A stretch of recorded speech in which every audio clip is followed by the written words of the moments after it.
Great. Great.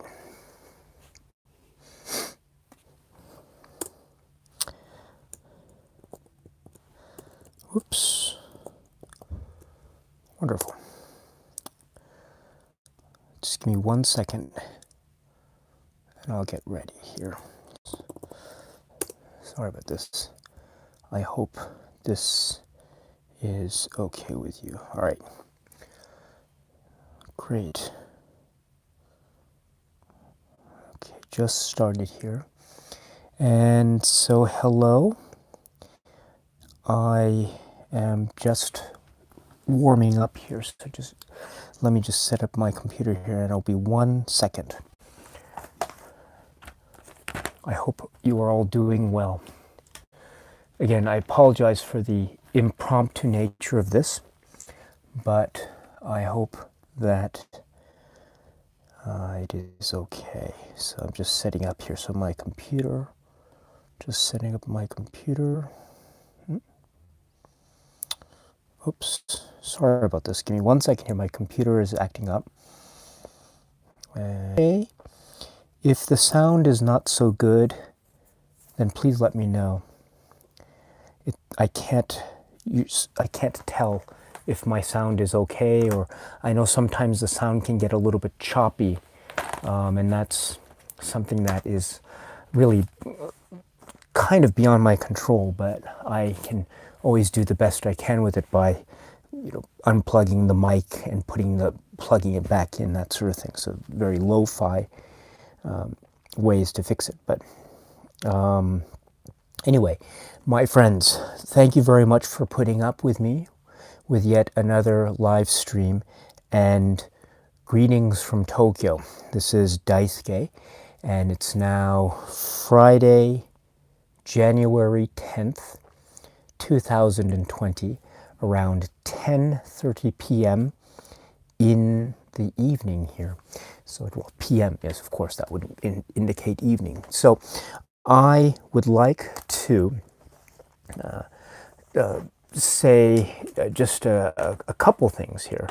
The first is that I have just decided upon the next live stream date, and also the next batch of films from which I'd like to ask you, the viewers, to choose.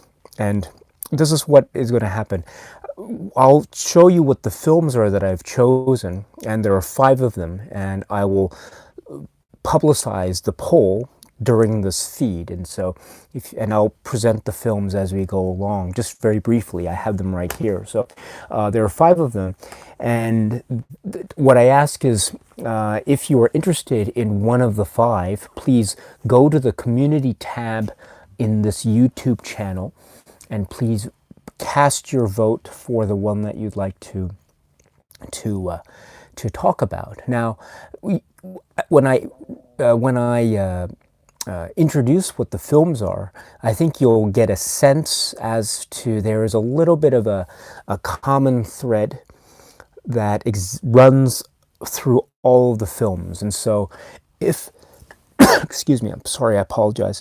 If this common thread isn't necessarily to your liking as film fare, then I apologize for that. It's just that I thought, as a first poll like this for the new year 2020, I thought, let's just start with films that over the course of 2019 people have mentioned to me, either in passing or perhaps more in passing. So I thought that it might be a good idea to gather these in terms of films that people have mentioned to me, or filmmakers that people have mentioned to me, and then we could go from there. So if you wouldn't mind just taking a look at the poll, and I'll leave it open for about a month, and all the information will be on the community tab. But my idea is that this set of films will be Well, actually, I should take a step back here. I really should write this down, be a bit more organized, but I apologize. This is all just off the top of my head, and I apologize. So first of all, we have, I guess we can call it Film Club #1 for 2020, for January 25th, 2020, and that's the film Godzilla vs. Mechagodzilla. Then Film Club #2 is scheduled for February 8th, 2020, and that's the film Blood and Black Lace. Then the next one will be February 22nd. That's a Saturday as well. And it'll be one of the 5 films that will be the winner of the poll that I am about to describe, and that will be publicized very shortly. So, and I hope that you are not disappointed in these. For the most part, these are, let's see, all but one are films that I have not mentioned before, although I might have mentioned the filmmakers in passing. There is one title that is kind of a Criterion title, but I'll explain when I get there. And so when you see it, you'll know what I mean. So, okay, so let's start in no particular order. So these are the 5 films that I'd like to ask you to vote for a possible film club discussion to be had on February 22nd, 2020. So a lot of 2s in that date, February 22nd, 2020. But the first film, and this is in no particular order, is by the filmmaker called Hirokazu Koreeda. So this is from the filmmaker Hirokazu Koreeda. Now you might recognize Koreeda's name because perhaps very recently, although it's not his most recent film, he gained a lot of critical and public attention for his really masterpiece of a film called Shoplifters. And what's even more amazing is that the film Shoplifters falls in a career trajectory, a filmography trajectory that is quite remarkable from the get-go. And Koreeda's work is relatively plentiful and always engaging, very clever in many places. So unfortunately, I have not had the opportunity to speak about Koreeda's work here. So regardless of whether it be in the film poll or the film club discussion or not, maybe one day later down the line, who knows, it would be a great dream of mine if I would be able to talk about Koreeda's work. But in the meantime, I decided to choose one of his films for purposes of this film club poll. And the film I've chosen is this one. This is my Japanese Blu-ray of this film. The Japanese title is called Wonderful Life, but the English title is Afterlife. Afterlife. Now, this is from I think it's 1998. And so this is an early film directed by Koreeda. It's a very clever, witty, delightful film that is also not without its moments of darkness and intensity. Still, there is an undeniable charm and wit that can be classified as being warm and genuine and very Koreeda. So this is the first film in the poll. So this is the film Afterlife by Hirokazu Koreeda. The next film is I have mentioned this film before in the context of actually a film club poll, and I mentioned it last year. It didn't win that particular poll, but it was very close. And I think, if I recall correctly, I might get my details wrong on this, but if I recall correctly, I think it lost out in a very close poll contest to the ultimate winner of that particular poll, which was Taxi Driver, I think. So this was a Criterion Laserdisc, but it's not a current Criterion DVD or Blu-ray. So it could be classified as being a kind of Criterion title in that respect, but I still think that it's definitely on my radar. This is one that I would love to talk about, but I haven't had a chance yet. Again, from 1998. I'm sorry, 1988. Excuse me. This is from 1988. This is a film directed by Katsuhiro Otomo. So Katsuhiro Otomo. The film in question is Akira. This is the anime film from Japan. This is Akira. This is a kind of in many ways, a kind of breakthrough film in terms of anime cinema, because of many technical achievements of the film, but also a kind of a film that is on an epic scale, and it achieves so much given its relatively short running time. And I find it to be very deep and very sharp-edged, and almost an irresistible, timeless film. And it holds up very, very well, even now. I'm amazed at how well it's held up. I mean, it has the potential of being quite dated, but I think, on the contrary, it's very fresh, and it still remains, it still maintains its freshness even now. So this is the second film in the poll. That is the film Akira. Next is this one. I guess I'm going in alphabetical order by the given English title. This is from 1999, and this is a film that I have chosen for purposes of this poll because of its strong pedigree in terms of the filmmaker and the filmmakers behind this. There are a lot of very, I think, well-known Japanese actors, incredibly well-known Japanese actors in this film, and many of whom are still active today.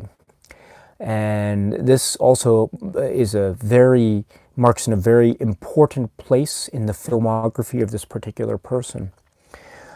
I don't know if it's been discussed that much in terms of popular discussions of films by this particular filmmaker, but I think it's a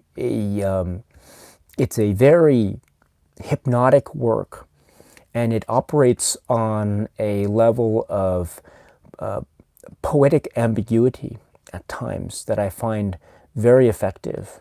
And so it would be very interesting to be able to talk about this particular film. The film, again, I said, is from 1999. This is from the filmmaker Nagisa Oshima. So Nagisa Oshima. The film is Gohatto. Gohatto. Now, I have to admit, I don't know as to the accessibility of this film outside of Japan, and perhaps accessibility to the film is one of the main factors that will figure in to your choice for those of you who choose to participate in the poll. So if this isn't available, then I wouldn't vote for it if I were you. But if it is available, then it would be very exciting and interesting for me to be able to discuss this film with you. So once again, this is the film Gohatto, directed by Nagisa Oshima. Next is a film that, let me just get my notes here. Yes, this is a film that's also released in 1999. And this is from a filmmaker that is very prolific and is still active today. This is a really charm in the filmography of this particular filmmaker, in the sense that, on the one hand, it might be seen to be straying from this particular filmmaker's MO in terms of the types of films he is known for. This isn't that type of film.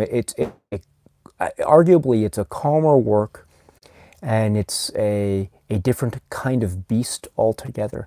However, I would actually suggest that there is a lot in common with the other films of this particular filmmaker, to the extent that this film that I'm about to show works very well in the context of this filmmaker's filmography.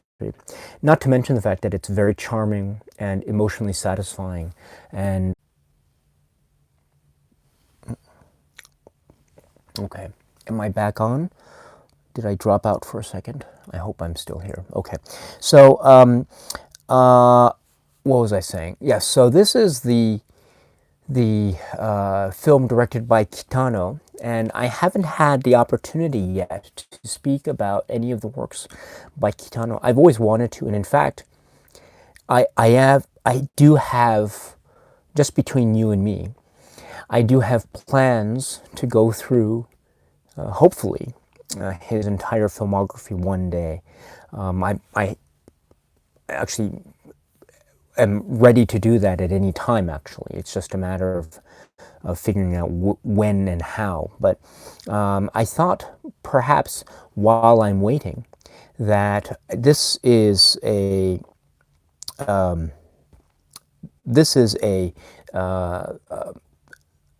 I think this would be a great way to start a discussion, at least on this channel, with respect to this film, Kikujiro. Once again directed by Takeshi Kitano from 1999. So this happens to be my Japanese Blu-ray. But I think this Japanese Blu-ray also has English subtitles. I have to double check that. But I also understand that this film is somewhat, or perhaps readily available in markets outside of Japan. So hopefully this will be fairly easy to get one's hands on if this ends up being the film for the latter half of February. But once again, this is Kitano's Kikujiro. Okay. And let's see, one more. So there are 4 films, so one more film, and this is the 5th of 5 films that will be in the poll. This is a film from another filmmaker that I have mentioned only in passing. And I've never mentioned this filmmaker in any kind of specific detail in the context of this filmmaker's films. And that's a shame, because I am a great, great admirer of this filmmaker and his films, and this particular film that I'm about to show. It is a visionary tale told with such enduring spirit and heart that of the effect that it has, just by thinking of the way it was put together. Then when we get to the actual subject matter of the piece, gosh, oh gosh, we are talking about an almost supercharged imagination that is running wild, and the canvas is the screen, and it's just going all over the place in so much fury and frenzy that the creative juices are so obviously flowing. It's so obvious from the get-go. There is a real dynamic powerhouse of a filmmaker at work already with this particular film, which falls very, very early in the context of the filmography of this filmmaker. The film is from 1989, and this is it's a kind of a dark film, and it's a little bit, not a little bit, there are some moments which I think might be a little bit tough for some viewers. So in other words, this isn't a film that's necessarily for all, but it is still an undeniable masterpiece. I think it's been heralded as being a kind of, what's the phrase, cyberpunk classic. which I agree with, but I think it is also that and many other things, included of which is I think it's a wonderful, hair-raising cinematic statement, if ever there was one. So this is from the filmmaker Shinya Tsukamoto. So once again, the filmmaker is Tsukamoto. And the film is the classic film called Tetsuo the Iron Man.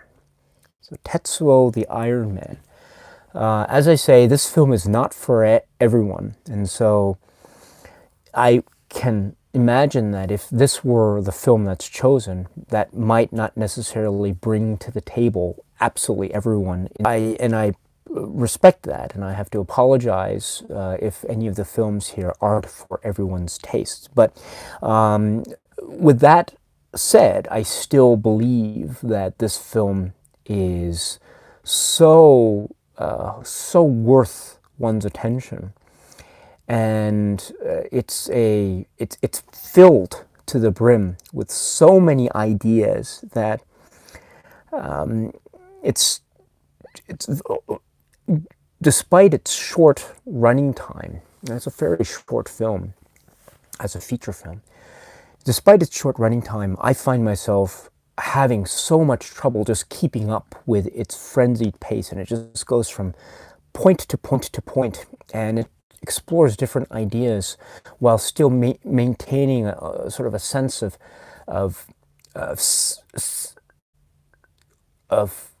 sort of artistic earnestness as expressed via the medium of cinema. So this is Tetsuo the Iron Man. It's one of the most important works, in my opinion, of this period of Japanese cinema, in the late 80s, early 90s. And it's from one of the most important voices of Japanese cinema. And arguably, it's one of the most exciting films from this particular filmmaker, Tsukamoto. So, the fifth film is this film, which is Tetsuo the Iron Man. And so with that, my friends, I have just posted the poll on the community page. I've just pushed post, so now it has been made public. So once again, the films are Wonderful or Wonderful Life or Afterlife. This is the Koreeda film, so that's Afterlife. Then there is the film, the Otomo anime classic, which is based on his manga, or part of his manga anyway. This is the film Akira. And the next film is the Nagisa Oshima film.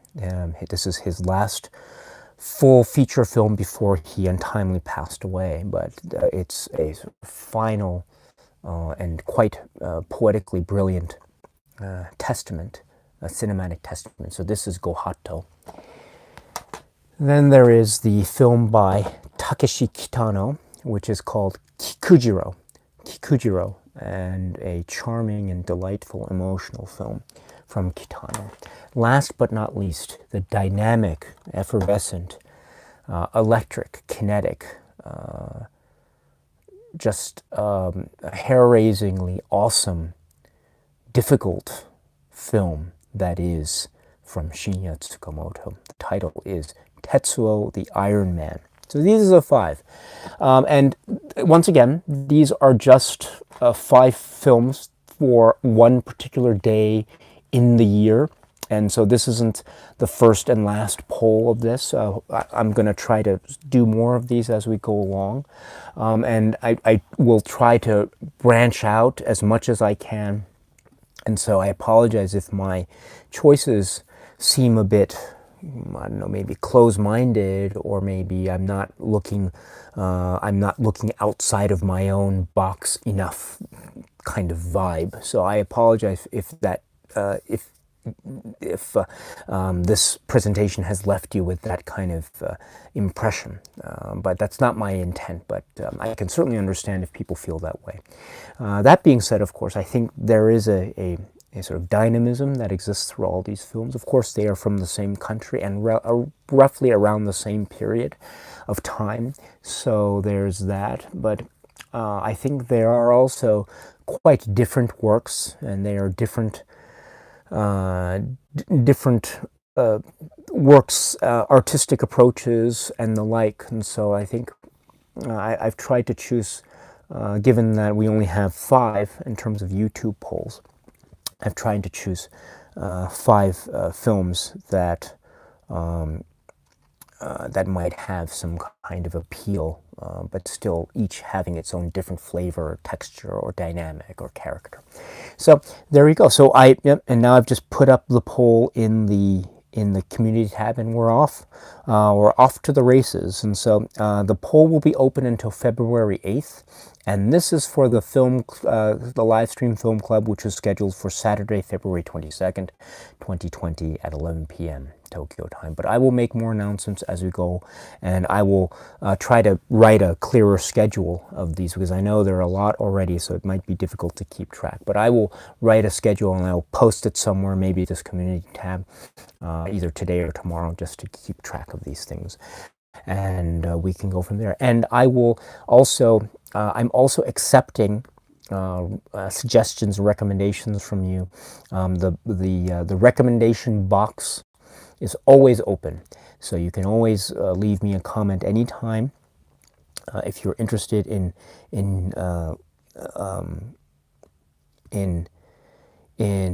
what was I saying? I just lost my train of thought. Oh yes, so if you're interested in leaving behind a recommendation for a possible film club live stream discussion, please let me know, and I will certainly consider it very, very carefully. I've already received a number of great ones, over the course of this past week. So really great stuff. So thank you very much for that. Thank you as always. So anyway, let us now, I will just go into, let's see, into the chat very quickly. Here we go. Sexy Monkeys here. Hello. I hope you're here. Thank you very much for checking the audio. I appreciate that. Justin is here. It's nice to see you, Justin. I hope you're well. Alan is here again. Hello from Yonkers. Al from Yonkers. It's nice to talk to you again live. Isaac, our dear friend, is here. Was just watching you in a pre-recorded manner, but I'll resume that later for the live stream experience. Haha. Thank you very much. I appreciate that. Now, Wolfgratz is here. Hello. Cine Arts is here. I hope you're well, my friend. Cine Arts, our dear friend. Zyrother, our dear friend. Hello. It's nice to see you. Is this maybe, gosh, Happy New Year if this is our first time speaking. Dungeon Studios here, hello. And Wolfgrat says, hurrah, Akore Ada, my favorite non-dead director. Zyrother says, oh man, I love Afterlife. Yes, me too. I saw that film a number of times when it was released in theaters. It was in the late 90s, and so at the time I was in university in the United States at the time, but it was still released in select theaters in the U.S. And in fact, I was very fortunate to because it was showing in the local theater that was just right kind of in the heart of the city where my college was, and so I went to the theater and saw it many times. I was moved greatly, and even now, even after many years have passed, it still has quite a hold. It has quite a grip on me, even after all this time. Let's see. Wolfgrat says, excellent is high on my watch list. Alan says, I've never seen Afterlife or any films by this director. Yeah, but I strongly recommend it if you have a chance. Dungeon Studio says, Afterlife sounds like has some supernatural elements to it, perhaps. But they're very charming and very cleverly presented. I'll leave it at that.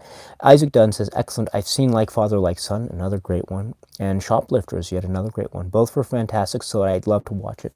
My sense is that if you enjoyed Like Father, Like Son, and if you enjoyed well, not enjoyed, but if you really got engaged with those films, then you will very, very, very likely find Afterlife to be very engaging. Let's see. Zyrother says somewhat it is more of a character study. And then going from here, let's see. I'll just skip around. Zyrother says all of Koreeda's films are on Blu-ray in Japan. Yes, they are, and they are on the shelves here off camera. And that's one of the reasons why I've held off getting the film The Third Murder, which was released on Arrow, right? I don't have that one, although I've always been tempted to get that one, but I've always had the Japanese release here, and so I've been very satisfied with the Japanese release of that film. But well, we'll see. That's another very interesting work by Corey. But I don't want to. I'm getting ahead of myself here. But yeah, let's see. Nazarene Prod says I bought a Koreeda box set recently. I need to start watching them. Yes, and Nazarene Prod, our dear friend Nazarene Prod is here. Is here, and he has a great YouTube channel. Talks about cinema to a great extent, and with so much passion and enthusiasm that he sets a really great example for me. And it's my pleasure to follow his great example. He also does film discussions with our dear friend Solitary Ronin Films. So Solitary Ronin Films and Nazarene Prod are also a great pair. Not to mention the fact that each has his own great YouTube channel. So Nazarene Prod and Solitary Ronin Films. They are really great people and really excellent examples for me to follow. So well done, and check out their channels if you haven't already. Let's see. All right. Ian Druk says the BFI box set. I'm assuming that you're referring to the discussion that is being had here about the Koreeda films. Let's see.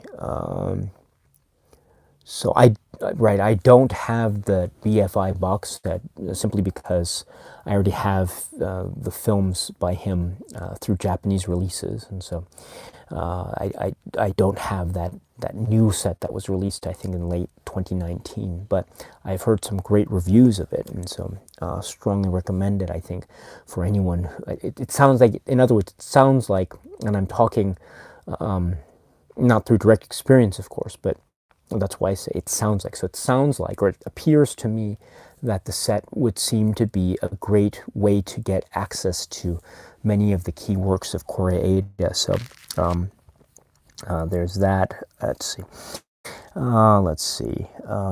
Ian Drew continues, I just received the BFI set as a gift. The only film I've seen in it is Still Walking. Interesting. I wonder what you thought of that film, Ian. It'd be interesting to hear what you have to think about that. That's a really fascinating film also. And let's see here.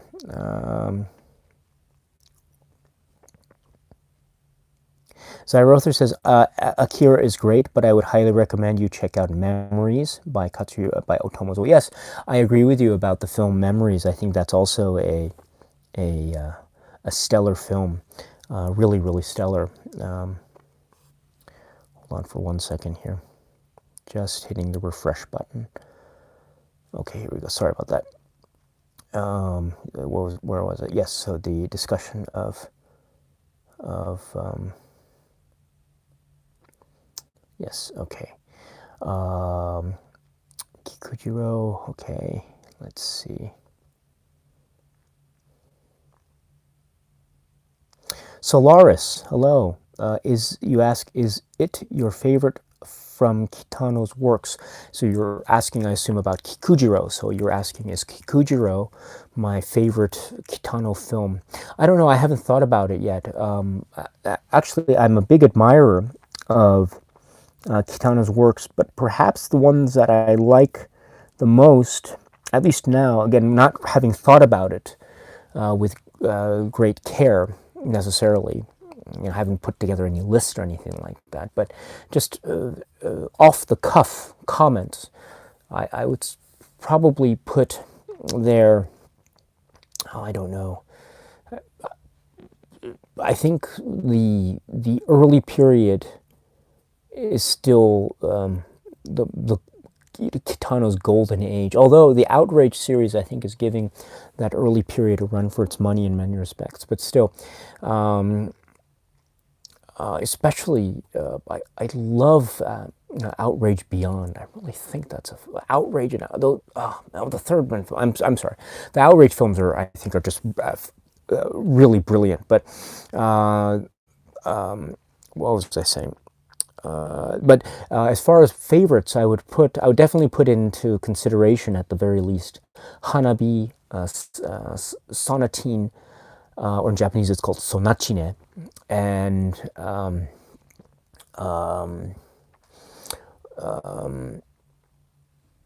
what's what is it? The Japanese title is Sono Otoko Kyobo Nitsuki. The first film that he did.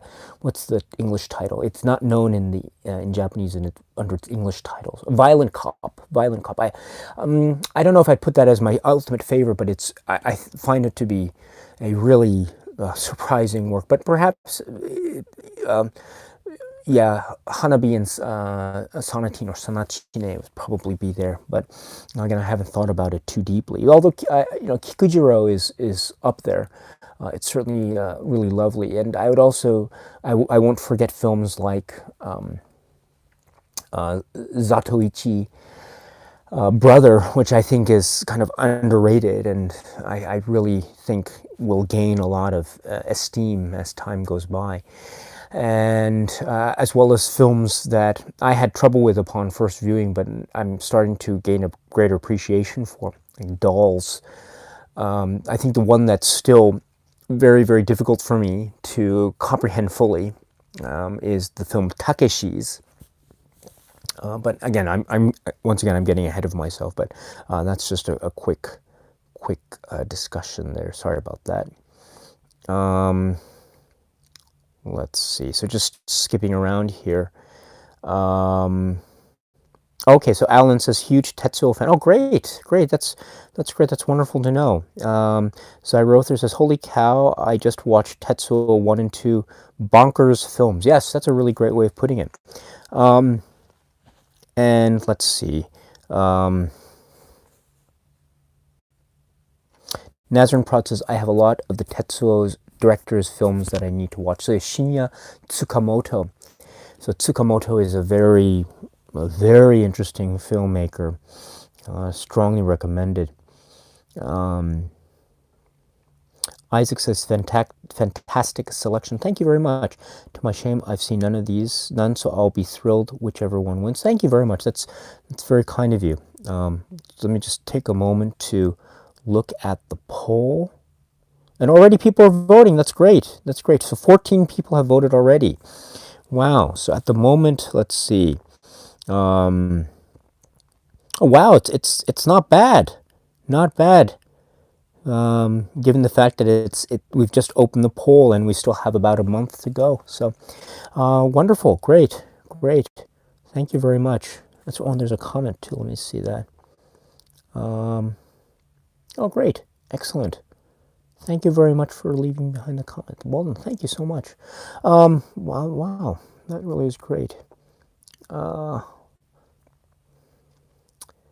Let's see. Again, I'm just skipping around here. So Tim Holm is here. Hello, Tim. It's nice to see you. You say, wow, tough choice. Will probably be Akira or Afterlife for me. Kikujiro is also wonderful. Very good choices there, my friend. I hope you're doing well, by the way.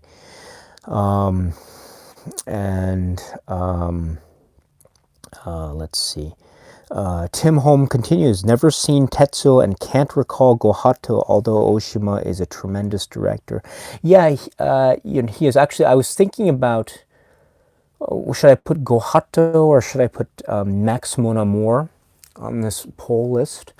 That's another Oshima film that I think is not as discussed much on YouTube. Well, no, maybe I haven't done enough searching on YouTube. Maybe there is a video on Max Mon Amour or something. I don't know. But I would love the opportunity to discuss it. I was thinking, that it would be such a great thing to talk about. I think one of Oshima's, quite rightly so, one of his most famous or infamous works, and perhaps one of the most infamous, notorious works in sort of 70s, 80s period Japanese cinema, and that's the film In the Realm of the Senses. I would love the opportunity to talk about that film one day. I wouldn't call myself an expert on that film, but I have a lot of things that I'd love to say about that film, and I find it's a film that's not for everyone. That is definitely the case. It is a film that is not for everyone. And so be wary about that prior to going in to watching the film, because if you're not prepared for what it has to offer, then I think you are in for a potential shock of what the film is going to present to you. But if you know kind of what's going on, and if you're okay with the subject matter, then I think the film has the potential of being a kind of it's a kind of film. Well, it has an indelible effect, and it really has a real, how should I put it? Very generally speaking, it has such an impactful and very powerful, poetic. One has a very strong poetic power. Let me put it that way. Very, very strong. And so I was thinking, oh gosh, it would be interesting to try to talk about a film like that in a live stream, but ultimately I decided against that. I don't know if, there are some films that I think might not necessarily lend themselves so easily to the live stream format, and that usually is because the subject matter tends to be maybe too quote-unquote controversial or something like that. And I don't moderate the live chat, and so I don't know how well I would be able to moderate the live chat, given the potential for I don't know, maybe unexpected comments. Let me put it that way. So and there are other films of a similar nature or similar kind of reputation, shall I put it that way, that I think don't lend themselves so smoothly to the live stream format. Although it is one of the films that I cannot wait to talk about one day. Really, it's such a powerful film. That being said, I still think that Gohato is a remarkable achievement. That's one of the great things about Oshima and his works that is, I think, true of no other director. Maybe Sidney Lumet, I'm not sure, but Oshima's works are really fascinating. You look at his entire filmography.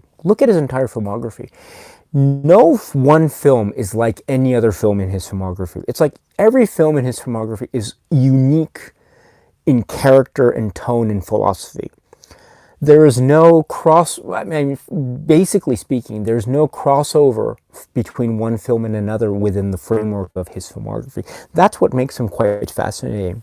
Gohato is unlike any other film that he has made in the past. Perhaps there might be something akin to maybe Merry Christmas, Mr. Lawrence, but I personally don't think that the connections are that strong. And that's not to say that just because there is a lack of strong connections, in my opinion, makes Gohato any less of a film or a weak film. No, on the contrary, I think part of its interesting charm and strength, at least when thinking about it in the context of Oshima's career, is just how isolated it is from the rest of his career. And I'm not saying that he I wouldn't suggest that he was thinking that this would be his final film. It ended up being, but so I'm not suggesting that he had any kind of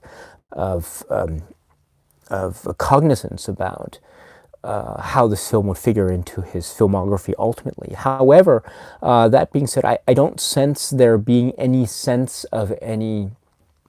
I don't sense there being. That's a terrible sentence. Let me erase and start again. I don't sense there being any kind of definitiveness in terms of the statements that he seems to be making as an artist in that film.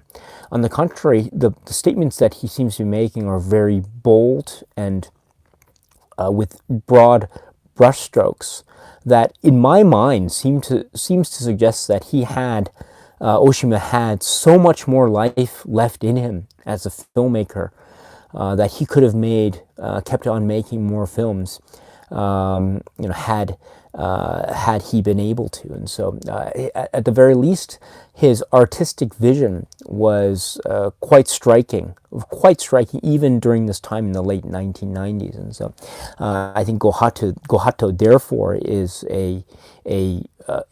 it's such an interesting film to be able to talk about, and we'll see what happens with the poll, but hopefully that might turn out something. But let's see here. Heirloom Providence is here. Hello, I hope you're well. Andreas 1999, Happy New Year. Daisuke, Happy New Year to you too. I hope you're doing well, and I hope the 2020 New Year is off to a fine start. We're already 2 weeks in, is that right? Almost 2 weeks in, kind of. So, Andre is here. Hello, I hope you're doing well. Let's see. Let's see here. Whoops, here we go. I would love to see Daisuke talk about Go-Hato. I love the film so much. Thank you very much. I do too.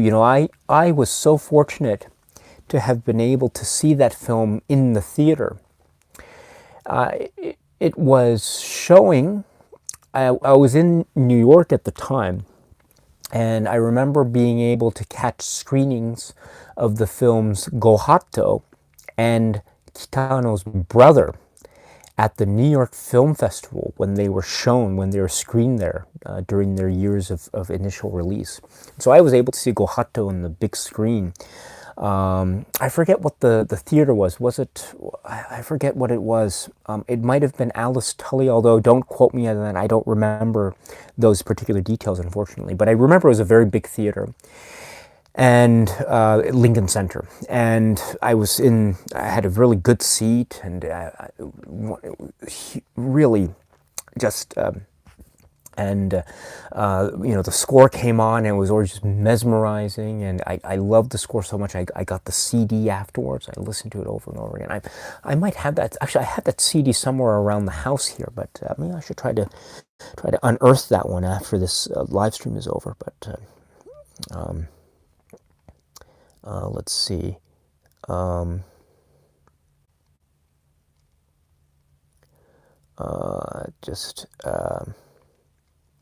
Wolfgrat says, I enjoyed The Third Murder a lot. Yes, that's the Koreeda film that I was referring to a little bit earlier. It's not what one might expect at all. That is a great way of putting it.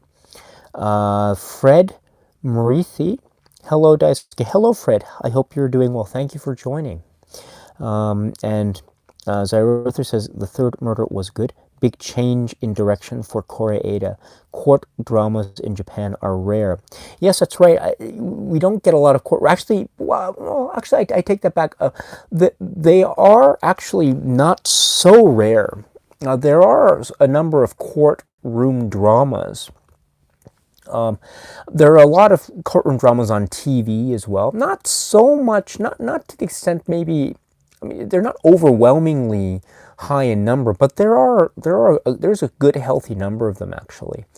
I'm not sure how much of them go overseas. I think the ones that go overseas are maybe low in number, and that might account for that that kind of perception of that. But it's an interesting sort of subgenre, perhaps, of Japanese drama, and they are pretty. They're pretty, well, pretty, sort of fairly common on TV as TV dramas too. The Cinematheque is here. Hello, I hope you're doing well. Let's see, just skipping around here. I apologize if I've skipped your comment. Zyrothers, a Sonatine by Kitano is probably my favorite so far. I really love the beach scenes. Me too. Those are my favorite scenes of the, I mean, the beach scenes. That's like most of the movie. But let's see. Alan says, did Kitano make a Zatoichi film? Yes, he did. He made one Zatoichi film that is very, very, very interesting. It has a slightly different, unique flavor to it in the context of the Zatoichi series, but a very interesting take. Just moving on here. Sorry if I skip around. Okay, because I just want to get going soon. A Touch of Film is here. Hello. I hope you're doing well, Hus, our dear friend. Our dear friend, A Touch of Film. And if you ever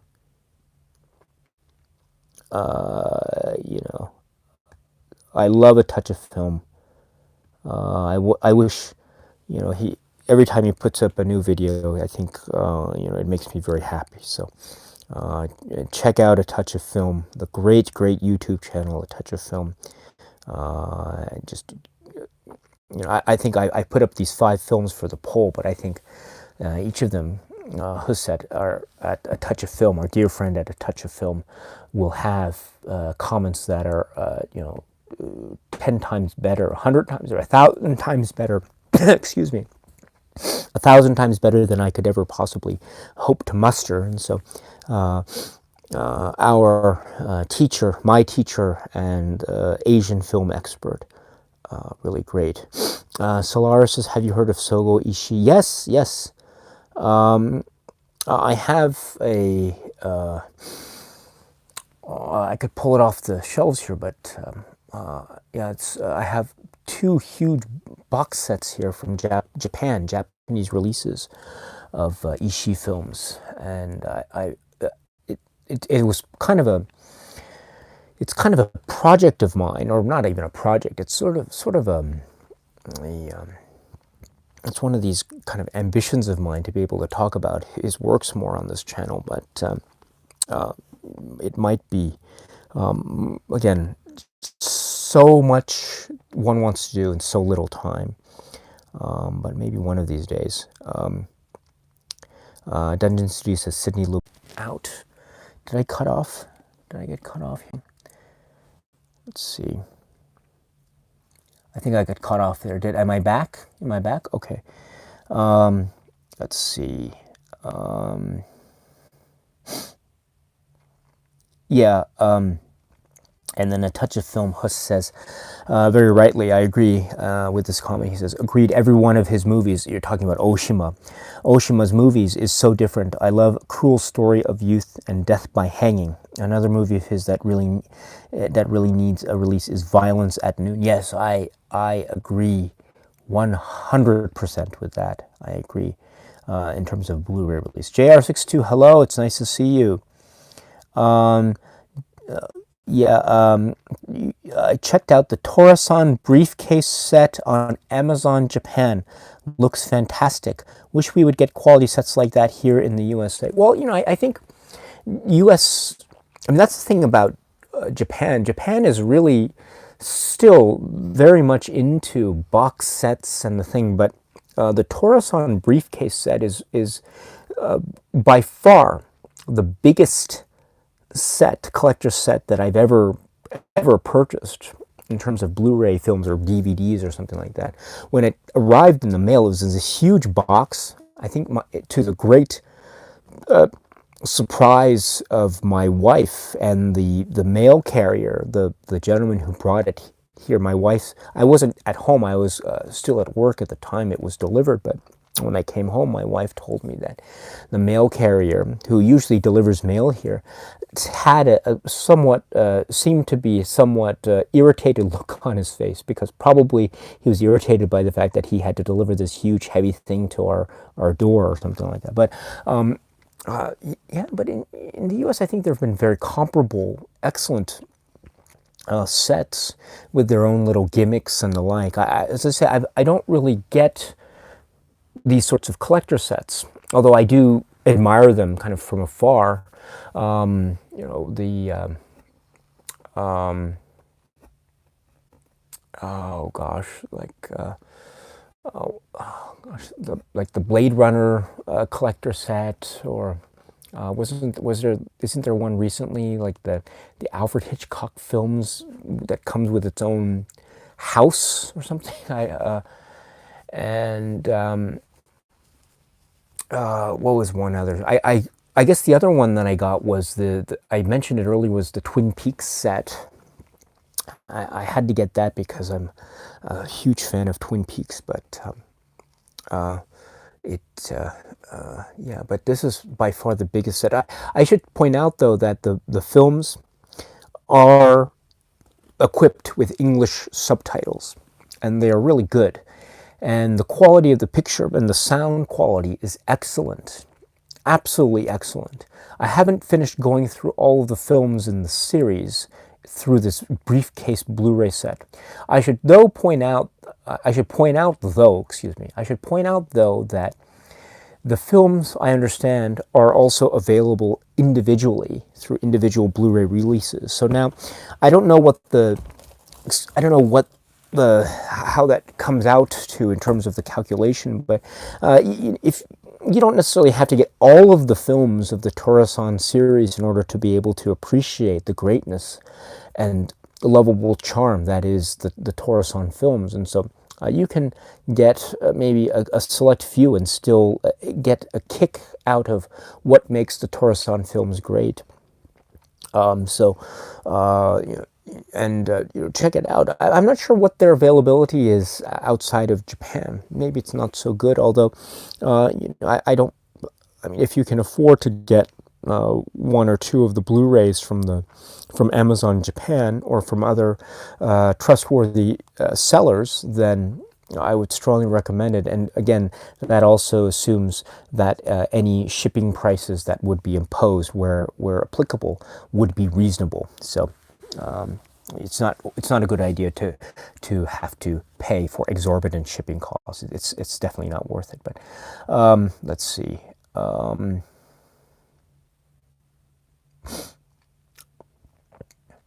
Cinematheque says, "Did you have a chance to see the Criterion New Year's Clue?" Yes, I did. I mentioned it in a past live stream. I don't usually do New Year's Clues videos or Criterion newsletter clue videos because I'm never very good with deciphering what the clues are. But I understand through online discussion and Reddit and Facebook and the like that the general consensus is that we're getting 4 box sets. The first being Fellini set, and then we're getting Agnes Varda set, and then we're getting a Wong Kar-wai set, and then we're getting what the general consensus has decided is very likely a Bruce Lee set. Now, it's very interesting because I was actually going through my Shout Select Bruce Lee films, which are right here. So I'm very glad that you asked the question. It's very opportune. So are these out of print? Someone had mentioned that these are out of print. I never checked that myself, but I understand that these are out of print, I think, although if there's going to be a Criterion release of these, and again, I'm not sure, but it seems like that might be the case. Assuming that the general consensus through these online communities, Criterion-related communities in Reddit and Facebook are correct, then we are going to get these films. Again, don't take my word for it, but it seems like that's the likeliest way of reading that particular clue.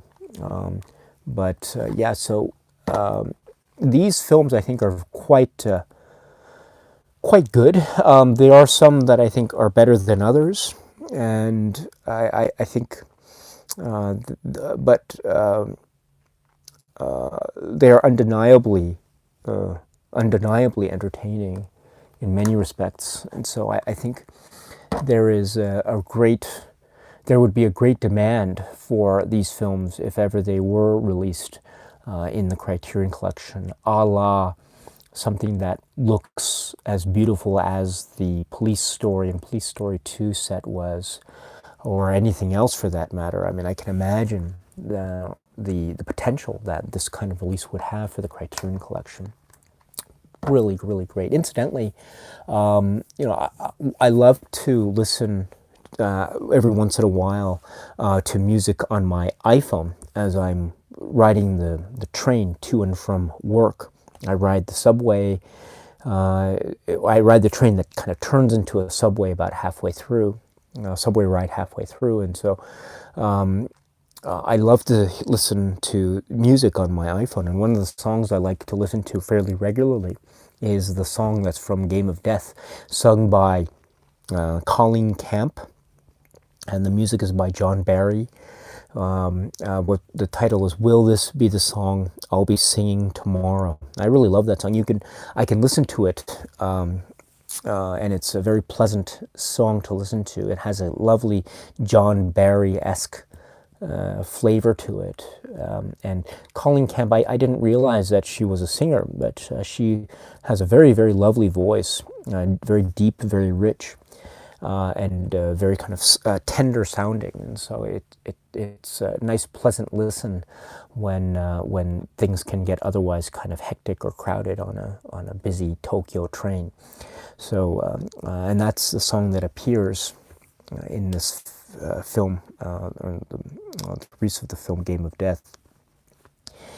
Colleen Camp, great. Incidentally, she's really wonderful in. I really loved her in Clue as Yvette the maid, and she was also great, really, really great in the film Police Academy 2, Their First Assignment. I don't know if you remember that film, but that is a. I think that is such a great film. I'd love to talk about that film one day, but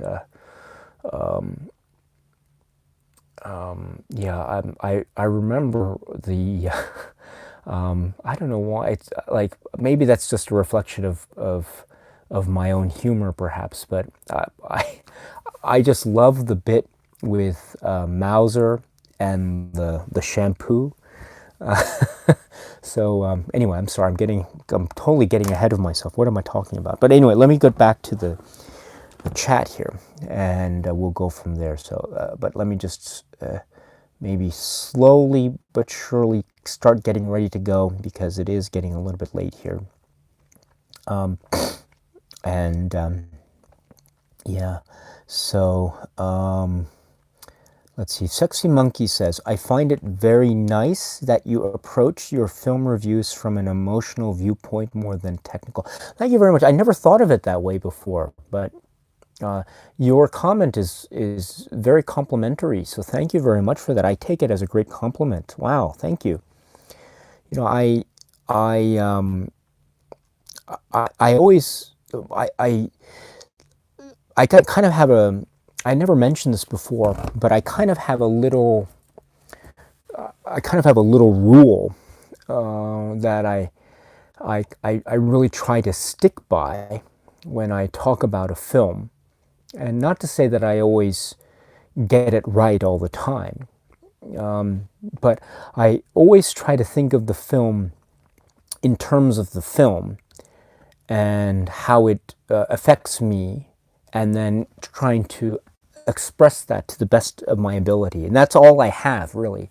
That's all I have. But it's a kind of it's very difficult always for me to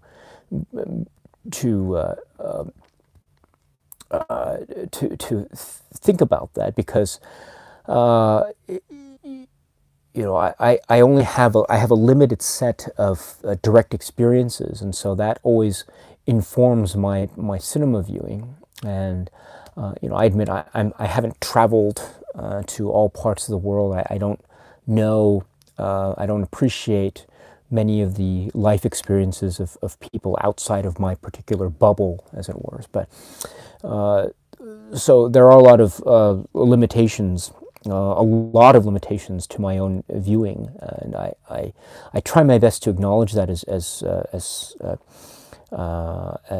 clearly as possible. But I admit that I fail at that point on many occasions. But be that as it may, I watching experience that is felt by anyone is very legitimate to listen to, so, or to watch or to read. And so and when I say authentic, I merely mean the idea of a direct response or reaction upon watching a film, whatever that reaction might be or whatever it might be based upon. So that's how I feel. Not to say that technical reviews aren't important. I think, on the contrary, those are really great. And I have difficulty talking about technical aspects of a film necessarily, because I admit that I don't, I don't, how should I put it? I'm not a very technically savvy person, and so I don't have the sort of acumen or wherewithal to be able to discuss that with any great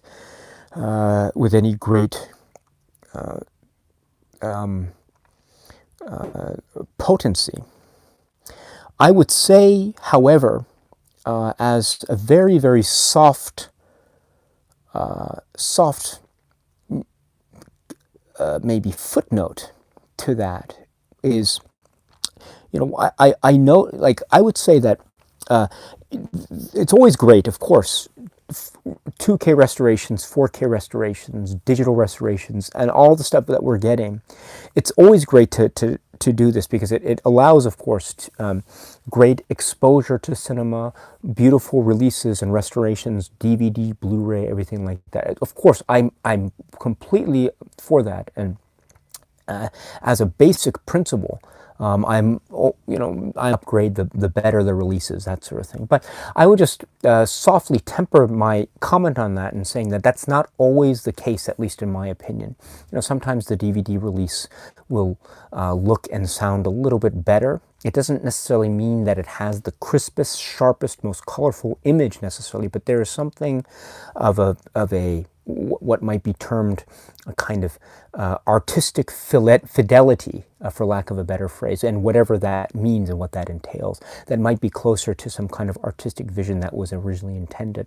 The same is true for earlier, let's say, DVD releases, earlier Laserdisc releases for some films that don't necessarily involve a Blu-ray that is always of quote-unquote higher quality.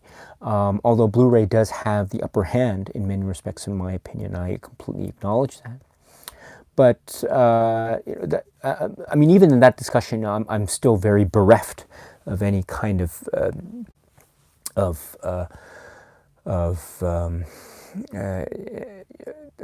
ability to be able to speak about the technical aspects of those sorts of releases with any deal of strength and confidence. But on a general intuitive level, a basic intuitive level, I can kind of sense when I'm watching something that I can respond to and the like. I should say also that it's a how should I put it? It's a kind of thing where, for me anyway, it's always a thing where if I'm watching something, my mind doesn't work in the way that, like, I think, oh, I'm watching this and it's great because the technical specifications here are working at a much more upgraded way than, let's say, a prior release is. I don't see it that way. Now, I'm not saying that approach is in any way wrong. I think that's a great approach, and in fact, those sorts of comments and reviews and the like are ones that I find myself attracted to, because they reveal something about a film and they express it in a way that I'm never able to. I'm never able to discuss a film in those terms, and that's my own failing. But that I just don't. It's very difficult for me to see it in those terms. I always have to think about it, or just think about it in terms of a kind of a reaction to what it is I'm seeing as an overall experience more than anything else. Not to say that the look and the feel and the sound of it and those technical specifications aren't irrelevant, but on a very basic, intuitive, general level, I can respond to them. But beyond that, on a more detailed technical level, it's beyond me and by my own limited, very, very limited intelligence. So, but I appreciate your comment very much. It really means a lot. So I'm just skipping around here. Let's see. Sorry about this.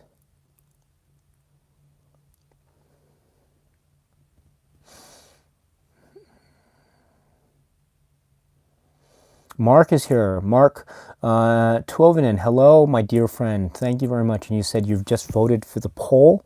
Akira already has a massive lead. Is that true? Let me just check at the poll here. I'm just going to refresh. And let's see here.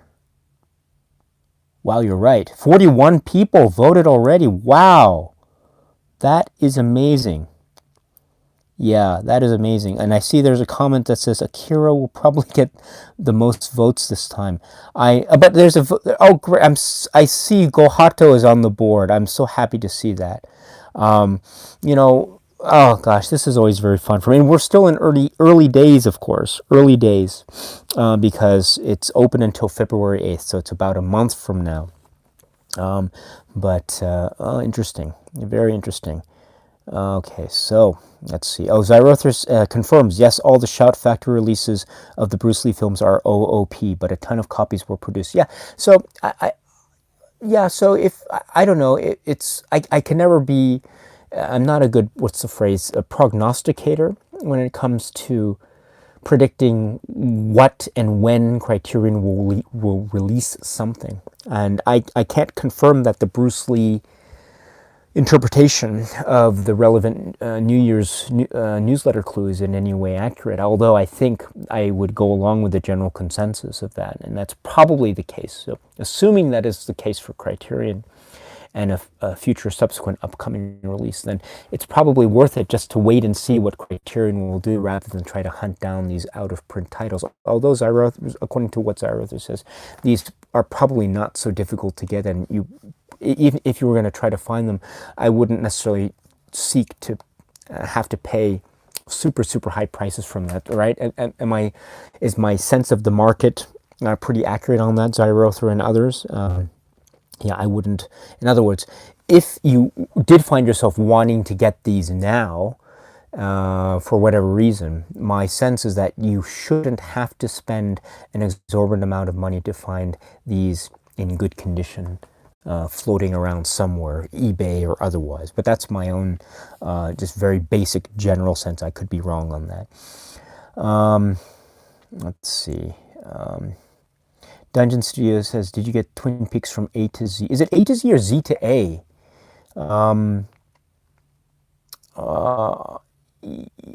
Is it... I'm always wrong with this. Is it A to Z or Z to A?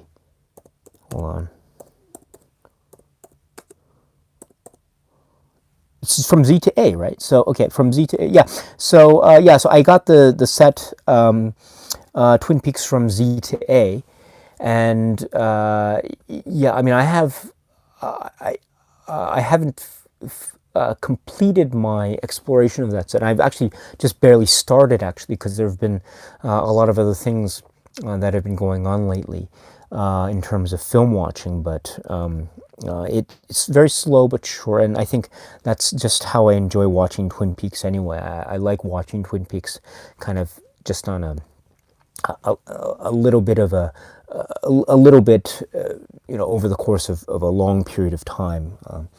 That way, I feel like it lasts longer. So, although the Showtime limited series does have that incredible overarching one long film type of sense of it, because of the singularity of the voice behind the creative voices behind the work itself as a whole, versus the earlier seasons that had different directors and the like. But here we had the unity of the creative voices of Mark Frost and David Lynch.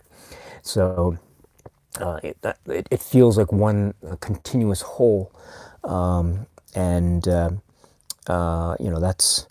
that's really great. And I have to thank Twin Peaks, the new series of Twin Peaks, for introducing me to the music of the great music. That's part of the charm of the piece. And some of these musicians I had not heard of, so it was great to listen to them, and I fell in love with them very much. I think I have fallen particularly hard for the group Au revoir, Simone. I've fallen particularly hard. Their sound is simply amazing, and really just otherworldly. And I kind of like that. I like that it seems simple in terms of the beat that's generated, but there's a lot of complexity there. A lot of complexities. So it reminds me a lot, in many respects, of why I love, for example, Philip Glass so much. And there's a kind of hypnotic, elegant quality to them, and well, it's really great. And I love, well, again, I'm sorry, I'm just gonna go off on too many tangents here, so I'm just gonna stop myself before I do that. Let's see here. So, I'm skipping around a lot, so I apologize if I've skipped over your comment. And let's see.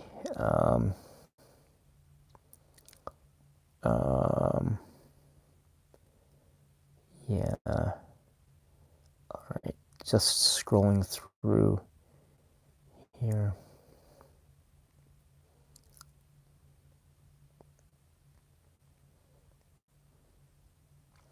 Wolfgrat says, I think it's Z to A.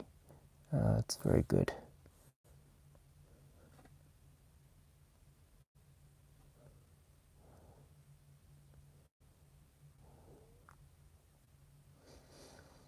Sexy Monkey says, I believe there's a commentary with John Carpenter of Jeff Bridges too. You're talking about Starman, the Shout Factory, Scream Factory release of Starman. Yes, hold on, I have it actually here. This is because I discussed it recently on this YouTube channel. And you're right, actually. Shout Factory, I love them so much, I really do, but they do that sometimes. They don't list all of the special features that are actually featured. They don't list all of them on the back of the cover of the release. So sometimes you don't know what you're getting unless you actually dig into the menu and go through all the features. But yes, so there's nothing that, on the back of at least the cover that I have, there's nothing that indicates any commentary. But in fact, there is a commentary between John Carpenter and Jeff Bridges about this film Starman, at least on this particular version that I have, which is called the Collector's Edition from Shout Factory. It's actually, the sub-label Scream Factory, just to be perfectly clear about that. It's a great release, by the way. It's a great release of a great film. I was exploring this again for purposes of creating that video, which I uploaded earlier in the month. And I just was getting so much into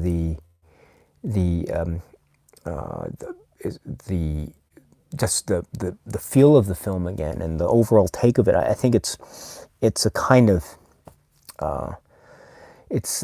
in many ways it's a unique John Carpenter film, and in other ways it's so wonderfully typical of John Carpenter's works. So a great film, absolutely great film. If you haven't seen it, oh gosh, what are you waiting for? What are you waiting for? It's so great, and it's not like a horror film with a lot of icky moments. There are some science fiction moments that might be a little bit troublesome, but that very, very, I think relatively speaking, tame, and there's nothing akin to any kind of violence against or untoward violence, that sort of thing, or any kind of explicit blood or anything of that nature. So a really, and that's and those moments I think are very, very small when compared to the entire body of the film, which I think primarily focuses on human relationships. So absolutely great. And let's see.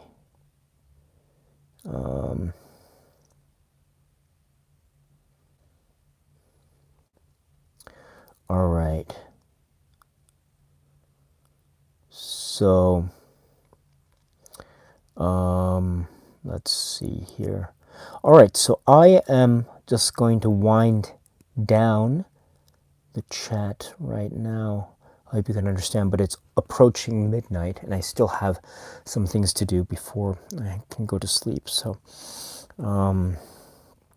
before I do, let me just go to the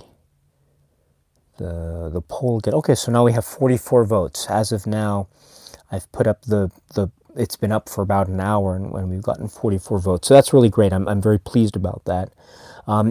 Usually the polls, they have a big spike almost immediately, and then they fall, and then there's a long low of almost little to no activity after the initial days. And so this is good, and I'm happy when there is, I like, I'm happy whenever there is, of course, I'm happier whenever there is as much engagement with videos or in polls as possible. I don't. But if there is a low number, that's nothing to cry about. I'm very pleased overall with whatever result is. But even with that said, I'm always happy whenever there is a kind of a high number, a high level of engagement. And so with the polls, I'm always, if it's something around 100 votes or so, I'm very happy. So already we're at, there were past polls that had, more than that. And so I was overwhelmingly pleased with that. But usually if I can get about 100 people or more to vote for these films, then I'm very, very happy about that. So, and there's that. Oh yes, by the way, before I go, let me just also mention as a plug that the other poll, the Criterion Favorite Cover Art Design poll, is still open. And that is going to be open until the end of February as well. So if you want to participate in that poll, just check out the video and leave a comment on that video, and I'll count your votes. At the moment, we have 60 people so far having voted in that poll. So that's really great, really great. I'm hoping that we can get at least 100 by the end of the poll. That would be really wonderful for me, although if we don't, still that's okay. And if we get more, that's even better. So, but in any event, there's still plenty of time with that. There's no need to rush, and it's just a fun thing. It's just something to do another excuse to celebrate the Criterion Collection and what it has to offer. This time, of course, celebrating a specific aspect of the Criterion Collection, namely the cover art, which is a strong appeal point. It's a strong point of branding and marketing for Criterion, as well as a great point of friendly debate and discussion among film fans, including those who happen to be here in this live chat as we speak. So, so there's that. So let me now sort of wind down, and I will, let's see. Stephen Jones says it's too bad they never had a sequel to Starman. Actually, there was a TV show. There was a TV show that figures that does serve as a kind of sequel to Starman. And so, if you're interested in that, I mean, there's information about that online, and you can check out more about that if you're interested. It's yeah, I didn't talk about it when I was talking about the John Carpenter film, because I just wanted to talk about this in the context of the film itself and nothing more. But there is some life to the story after the film's events have ended.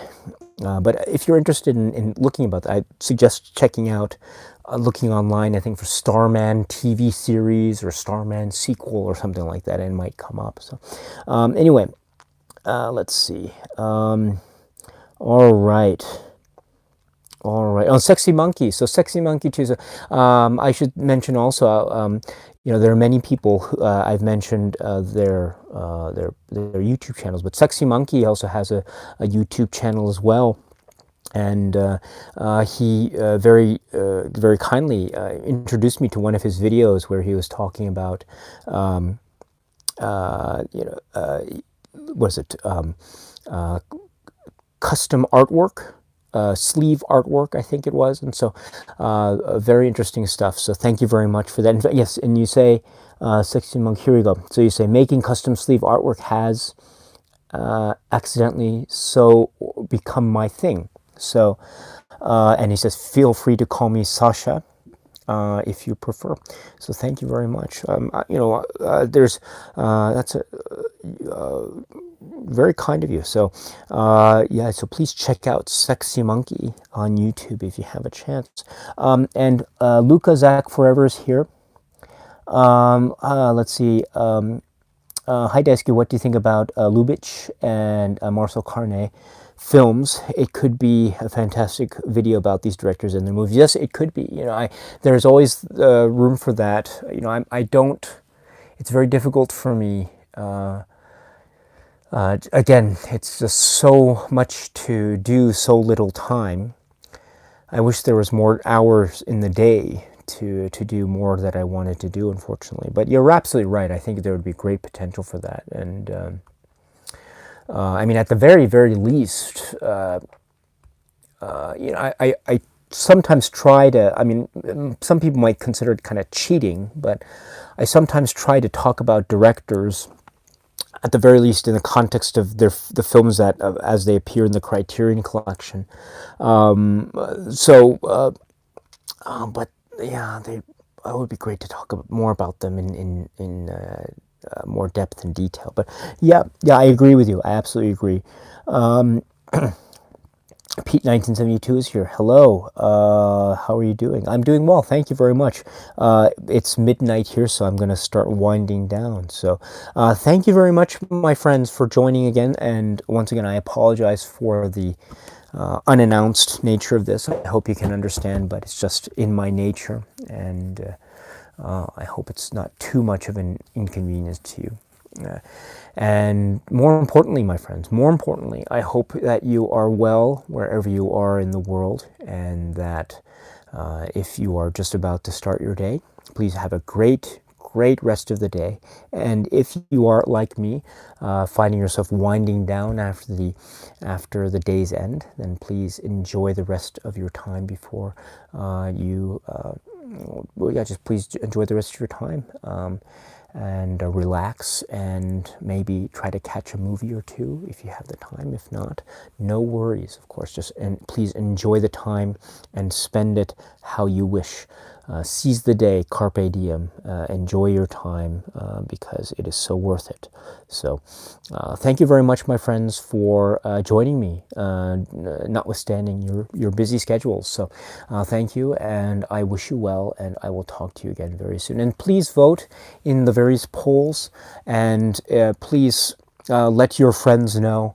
And if any of your friends are interested in any of those films, please invite them to vote in the polls as well.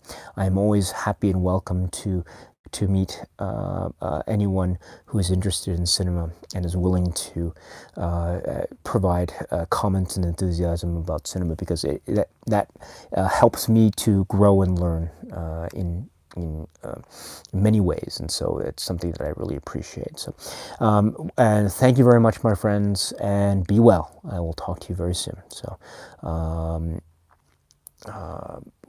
yeah. So until we meet again, please be happy and healthy and well, and I mean that. Please be happy, and please be healthy, and please be well. I always say happy and well as two separate things, because I think happiness and wellness are two distinct concepts. And of course, health is also a distinct concept from wellness, although they can be interlinked. So, but I truly believe that, and that's the most important thing. And dare I say it, more important than cinema, is one's happiness and health and well-being. And so that is, I really, really mean that. Cinema is great, but it's always very important to take good care of yourself and take good care of your family and friends, the people around you that you care about. So that is the most important thing. So once that is taken care of course, once that is taken care of, we try to watch as many great movies as you can. And if you do, please let me know, because I'm all ears anytime. Okay, my friends. So thank you very much, and cheers. All right. So thank you again for your time. So just going to wind down here, and I hope that you enjoyed the live stream discussion as much as I did, because I always enjoy these things. I always enjoy talking to you, my dear friends, live, as it were. It's always very stimulating, and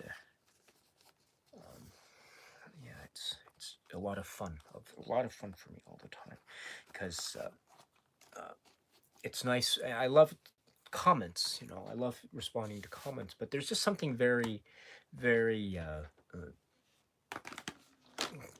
kind of I love the immediacy of it, because you can talk to your friends, and you can always imagine, oh gosh, that comment just came in real time, so I wonder what you're doing right now. That sort of kind of game of imagination that we all play whenever we are talking to people online. That's one of the fascinating things about talking online. Just we always imagine what they must be doing in real life, in real time, as we are conversing. Um, you know, I don't have the benefit, unfortunately. I don't have the benefit of being able to see you as we are talking. It's unfortunately this conversation in terms of visual representations is a little bit of a one-way street, in the sense that I cannot see you, although I'm assuming you can see me, or at least hear me. um, so that's always a bit of a shame. I always like uh, um, you know s- it's always nice to see someone's face whenever I'm talking. So I admit that it's sometimes I still have some difficulty getting used to this YouTube thing from time to time. But that's not on you. That's more on me than anything else. So it's not anyone's fault like that. It's just uh, that. But that's why I really love this live chat thing, because it's just adds that extra dimension of immediacy, which I really respond to with uh, a lot of gratitude and thanks. So thank you very much for giving me yet another opportunity to be able to talk with you. So thank you very much for that. So anyway, I've gone on long enough. So I will go. So take care. Bye bye.